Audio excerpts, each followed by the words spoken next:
ನಮ್ಮೊಂದಿಗೆ ರಾಕ್ಲೈನ್ ವೆಂಕಟೇಶ್ ಅವರಿದ್ದಾರೆ. ಸರ್, ಈಗಾಗಲೇ ಏನು ಅಂತಿಮ ದರ್ಶನ ಮಾಡ್ಕೊಂಡ್ಬಂದ್ರಿ. ರಾಕ್ಲೈನ್ ವೆಂಕಟೇಶ್ ಅವರಿಗೆ ಸರೋಜಾದೇವಿ ಅಂದ್ರೆ ಎಮೋಷನ್, ತಾಯಿ ಸ್ಥಾನದಲ್ಲಿ ನೀವು ನೋಡ್ತಿರುವಂಥದ್ದು, ಯಾವಾಗಲೂ ಕೂಡ ಸಂಪರ್ಕದಲ್ಲಿ ಇದ್ರಿ. ಸರ್, ಏನು ಹೇಳ್ತೀರಿ ಈ ಸಂದರ್ಭದಲ್ಲಿ? ಏನು ಹೇಳೋದು, ಬರೀ ನೆನಪು ಅಷ್ಟೆ. ಐ ಥಿಂಕ್ ಅವ್ರ ಜೊತೆಯಲ್ಲಿ ಕಳೆದಂಥ ಸಂದರ್ಭ, ಅವರು ಹೇಳಿದಂಥ ಮಾತುಗಳು,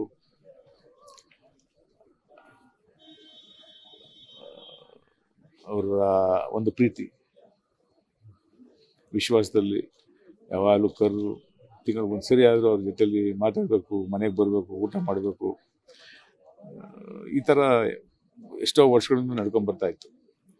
ಸೊ ಈ ಒಂದೂವರೆ ತಿಂಗಳಲ್ಲಿ ನನಗೆ ಫೋನಿಗೆ ಸಿಗ್ತಾ ಇರಲಿಲ್ಲ, ಅಂದರೆ ಫೋನ್ ತೆಗಿತಾ ಇರಲಿಲ್ಲ, ಆಗ್ತಾ ಇರಲಿಲ್ಲ ಅವ್ರಿಗೆ. ಏನು ಆಮೇಲೆ ಮನೇಲಿ ಕೇಳಿದಾಗ ಎಲ್ಲ ಹುಷಾರಿಲ್ಲ, ಸ್ವಲ್ಪ ಎಲ್ಲೋ ಜಾರ್ ಬಿದ್ದು ಹೆಚ್ಚು ಕಮ್ಮಿ ಆಗಿತ್ತು. ಸೊ ಆರೋಗ್ಯ ಸರಿ ಅಂದ್ಕೊಂಡು ರೆಸ್ಟ್ ಮಾಡ್ತಾವ್ರೆ, ಡಿಸ್ಟರ್ಬ್ ಮಾಡಬಾರ್ದು ಅಂದ್ಕೊಂಡು ಇರ್ತಾರೆ.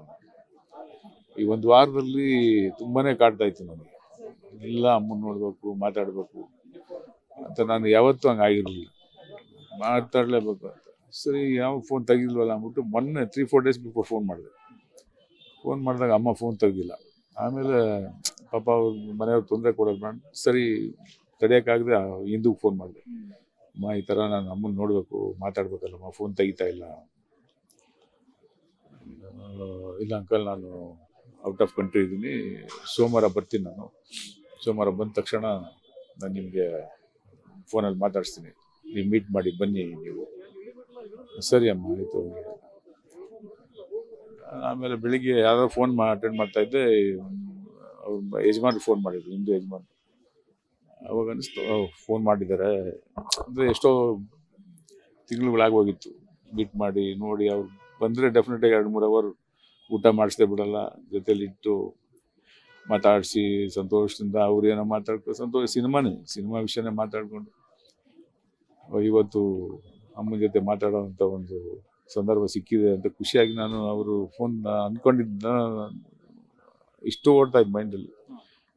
ಆದರೆ ಅಮ್ಮ ಹೋಗ್ಬಿಟ್ಟೋಣ ಅಂದಾಗ ನನಗೆ ತಡ್ಕೊಳಕ್ಕಾಗಿಲ್ಲ, ನಂಬಕ್ಕೂ ಆಗಲಿಲ್ಲ, ತಡ್ಕೊಂಡು ಏನಿದು ಇಲ್ಲಣ್ಣ, ಈ ಥರ ಬೆಳಿಗ್ಗೆ ಹಿಂಗಾಯಿತು. ತಕ್ಷಣ ಇವತ್ತು ಅವ್ರ ಜೊತೆಲಿ ಕೂತು ಮಾತಾಡೋವಂಥ ಸಂದರ್ಭ ಇಲ್ಲ. ಮಲಗಿದ್ದಾರೆ, ನೋಡ್ತಾ ಇದ್ದೀವಿ ಅಷ್ಟೇ. ಓಕೆ, ಸಾಧು ಸರ್ ಹೇಳ್ತಾ ಇದ್ರು, ಸಾಧು ಕೋಕಿಲ ಅವರು ಕೋವಿಡ್ ಟೈಮಲ್ಲಿ ಸ್ವತಃ ಅವರೇ ಹಣವನ್ನು ಕೊಟ್ಟು ಅಂದ್ರೆ ಸಹಾಯ ಮಾಡಿದ್ರು ಅನ್ನುವಂಥ ಮಾತು, ಆ ಕ್ಷಣಗಳು, ಆ ಸಂದರ್ಭಗಳೇನಾದರೂ ನಿಮಗೆ ಹೇಳ್ಕೊಂಡಿದ್ರ? ನಿಮಗೇನಾದ್ರು ಗೊತ್ತಾ? ಅವ್ರು ಇಂಥ ತುಂಬ ಮಾಡಿದ್ದಾರೆ, ಹೇಳ್ಕೊಳ್ಳೋದೇನಿದೆ, ಅವ್ರು ತುಂಬ ಮಾಡಿದ್ದಾರೆ. ಈ ಥರ ಯಾರಾದರೂ ಈ ಥರ ಸಂದರ್ಭ ಇದ್ದಾಗ ಅವ್ರಿಗೆ ಹೇಳೋದು ಬೇಡ ಅಂತಾರೆ ಅವರಷ್ಟೇ. ಕಲಾವಿದ ಸಂಘದಲ್ಲೂ ಅಷ್ಟೇ, ಇಂಥ ಸಂದರ್ಭದಲ್ಲಿ ಯಾರನ್ನ ಇದ್ದರೆ ಅವರೇ ಕರೆಸಿ ಮನೆಗೆ ಕರೆಸ್ಕೊಡೋದು, ಅದೆಲ್ಲ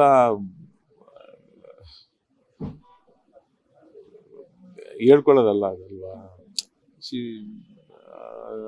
ಅದೇನು ಹೇಳೋದು, ಕೊಡೋದು ತಗೊಳ್ಳೋ, ಅದನ್ನು ಅವ್ರಿಗೆ ಗೊತ್ತೇ ಆಗ್ತಾ ಇರಲಿಲ್ಲ ಹಂಗೆ ಮಾಡೋದು. Use to help lot of people. ಆಮೇಲೆ ಚಿತ್ರರಂಗದಲ್ಲಿ ಬೆರಳೆಣಿಕೆ ಜನರಿಗೆ ಮಾತ್ರ, ಕೆಲವರು ಕ್ಯಾಮ್ರಾ ಮುಂದೆ ಬರುವಂಥದ್ದು, ಕೆಲವರಿಗೆ ಅಹಂ ಇರುತ್ತೆ, ಕೆಲವರಿಗೆ ಏನೋ ನಾನು ಬೆಳೆದು ಬಿಟ್ಟಿದ್ದೀನಿ ಅನ್ನುವಂಥದ್ದು. ಒಂದು ರೀತಿಯಾಗಿ ಇವರು 50-60 ದಶಕದಲ್ಲೇ ಹಿಟ್ಟು ಚಿತ್ರಗಳನ್ನ ಕೊಟ್ಟಿರುವಂಥದ್ದು, ಎಲ್ಲೂ ಕೂಡ ಅಹಮ್ಮು, ನಾನು ಅನ್ನುವಂಥದ್ದು ತೋರಿಸ್ಕೊಂಡಿಲ್ಲ ಅನ್ನುವಂಥದ್ದು. ಸರ್, ಈಗ ಅಣ್ಣವರಾಗ್ಬೋದು,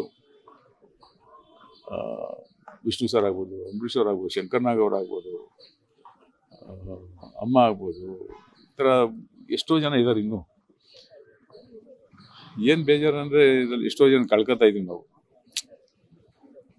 ಆಮೇಲೆ ಅಮ್ಮ ಏನು ನಮ್ಮ ಸರೋಜಮ್ಮ ಅವರು ಹೇಳೋದು, ಎಲ್ಲರೂ ಅಂಥ ಚಿತ್ರ ಇಷ್ಟು ಚೆನ್ನಾಗಿ ಮಾಡಿದೆ, ಅದು ಇದು ಅಂದಾಗ ಏನು ನಾನು ಪಾತ್ರ ಮಾಡಿದ್ದೀನಿ ಅಷ್ಟೇ, ನನಗೆ ಯಾಕೆ ಇಷ್ಟೊಂದು ಹೊಗಳ್ತಾರೆ ಇವರು?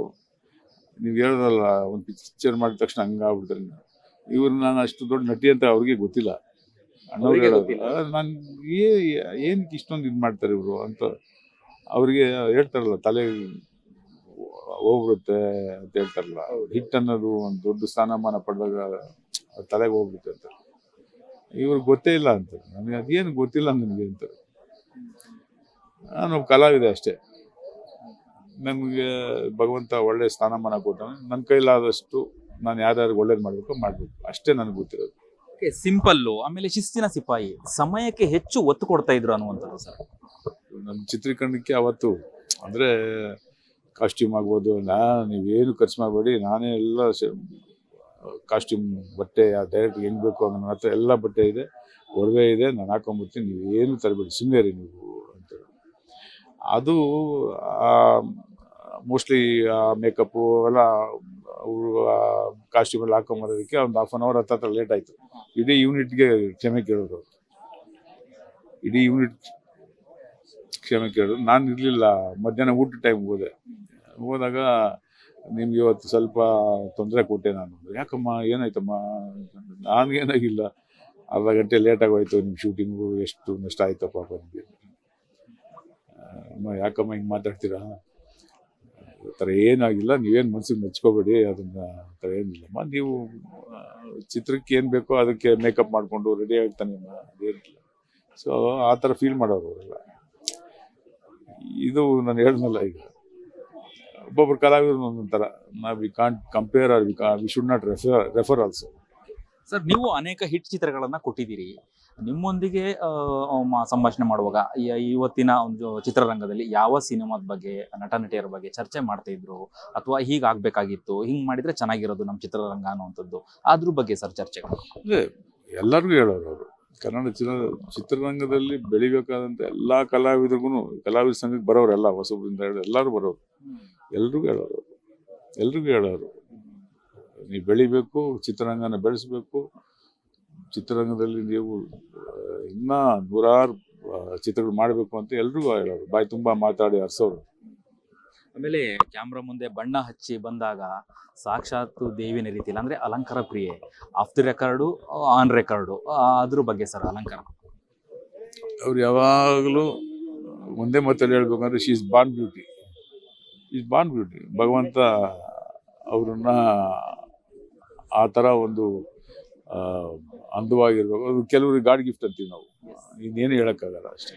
ಓಕೆ, ಕೊನೆಯದಾಗಿ ಸರೋಜಾದೇವಿ ಅಂದ ತಕ್ಷಣನೇ ಕಣ್ಣು ಮುಚ್ಚುವಾಗ ರಾಕ್ಲೈನ್ ವೆಂಕಟೇಶ್ವರಿಗೆ ಏನು ನೆನಪಾಗುತ್ತೆ ಸಡನ್ ಆಗಿ?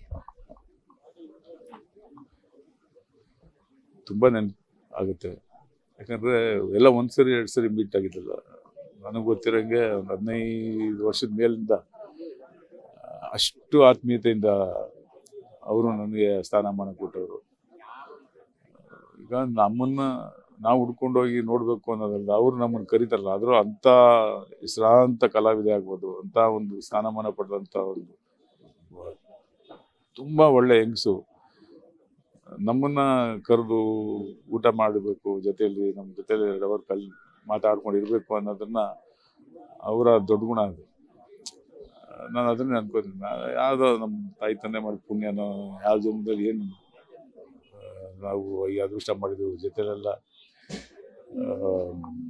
ಎಷ್ಟೋ ಸರಿ ಮಾತುಕತೆ, ಇಷ್ಟು ಸ್ಥಾನಮಾನ ಅವ್ರು ಕೊಟ್ಟರಲ್ಲ ನಮಗೆ ಅಂತ ಸಂತೋಷ ಪಡ್ತೀವಿ ಅಷ್ಟೇ. ಒಂದು ಬೇಜಾರು ಅಂದರೆ ಈ ಥರ ಚಿತ್ರರಂಗದಲ್ಲಿ ಎಲ್ಲರೂ ಹಿರಿಯರು ಇಂಥ ಒಂದು ಗುಣ ಇರೋರು ಒಬ್ಬೊಬ್ಬರು ಹೋಗ್ತಾ ಇದ್ದಾರೆ. ಎಸ್, ಇನ್ನು ಅಂತಿಮ ಸಂಸ್ಕಾರ, ಆಮೇಲೆ ಕೊನೆಯ ಘಟ್ಟದಲ್ಲಿದೆ ಈಗ ಪಾರ್ಥಿವ ಶರೀರವನ್ನು, ಅದ್ರ ಬಗ್ಗೆ ಸರ್, ಯಾಕಂದರೆ ನೀವು ಆ ಒಂದು ಹಂತದಲ್ಲಿ ಒಂದು ಹೆಜ್ಜೆ ಮುಂದೆ ಇರ್ತೀರಾ, ಅದ್ರ ಬಗ್ಗೆ ಸರ್ ಏನೆಲ್ಲ ಆಗುತ್ತೆ ಬದಲಾವಣೆಗಳು, ಈಗ ನೆಕ್ಸ್ಟು ಸ್ಟೆಪ್ಗಳು ಸರ್? ಈಗ ನಿಮ್ಗೆಲ್ಲರಿಗೂ ಗೊತ್ತಿರೋ ವಿಷಯ, ಸರೋಜಮ್ಮ ಅವರು ತುಂಬ ತಮಿಳ್ ಇಂಡಸ್ಟ್ರಿಯಲ್ಲಿ ಇವತ್ತಿಗೂ ಎಷ್ಟೋ ಲಕ್ಷಾಂತರ ಜನ ಫ್ಯಾನ್ಸ್ ಅವ್ರಿಗಿದ್ದಾರೆ. ಸುಮಾರು ಜನ ಬರ್ತಾ ಇದ್ದಾರೆ, ಅವರೆಲ್ಲ ಚಿತ್ರರಂಗದಿಂದ ಬರ್ತಾರೆ, ಫ್ಯಾನ್ಸ್ ಬರ್ತಾರೆ. ಸೊ ಅವ್ರಿಗೆ ಒಂದು ಇವತ್ತು ಅವ್ರ ಮಗಳು ಎಲ್ಲರೂ ದರ್ಶನ ಆಗಲಿ ಅಮ್ಮ ಅಂಥೇಳಿ ನಾಳೆ ಮಧ್ಯಾಹ್ನ ಅಂದರೆ 11 ಗಂಟೆಗೇನು ಇಲ್ಲಿಂದ ಅವರ ಚನ್ನಪಟ್ಟಣದಲ್ಲಿ ಒಂದು ತೋಟ ಇದೆ, ಆ ತೋಟದಲ್ಲಿ, ಆ ಫಾರ್ಮ್ ಹೌಸಲ್ಲಿ ಸರೋಜಮ್ಮ ಅವ್ರ ತಾಯಿ ಪಾರ್ಥಿವ ಶರೀರನ ಅಲ್ಲೇ ಮಣ್ಣು ಮಾಡಿರೋದು. ಸೊ ಅದ್ರ ಪಕ್ಕದಲ್ಲಿ ಇವ್ರನ್ನ ಅಲ್ಲೇ ಮಾಡಬೇಕು ಅಂತ ಅವ್ರು ಆಸೆ ಪಡ್ತಾ ಇದ್ದಾರೆ. ಸಿದ್ಧತೆಗಳೆಲ್ಲ ಅಲ್ಲಿದು ಏನಾದರೂ ಫೋನ್ ಮಾಡಿ ವಿಚಾರಿಸ್ಕೊಳ್ಳೋದು ಆ ಥರ ಮಾಡ್ತಾರೆ. ಧನ್ಯವಾದಗಳು. ಇದಿಷ್ಟು ರಾಕ್ಲೈನ್ ವೆಂಕಟೇಶ್ ಅವರ ಮಾತಾಗಿತ್ತು. ಕ್ಯಾಮ್ರಾ ಪರ್ಸನ್ ಉಲ್ಲಾಸ್ ಜೊತೆ ಅಭಿಜಿತ್ ಗಣೇಶ್, ಕರ್ನಾಟಕ ಟಿವಿ, ಬೆಂಗಳೂರು.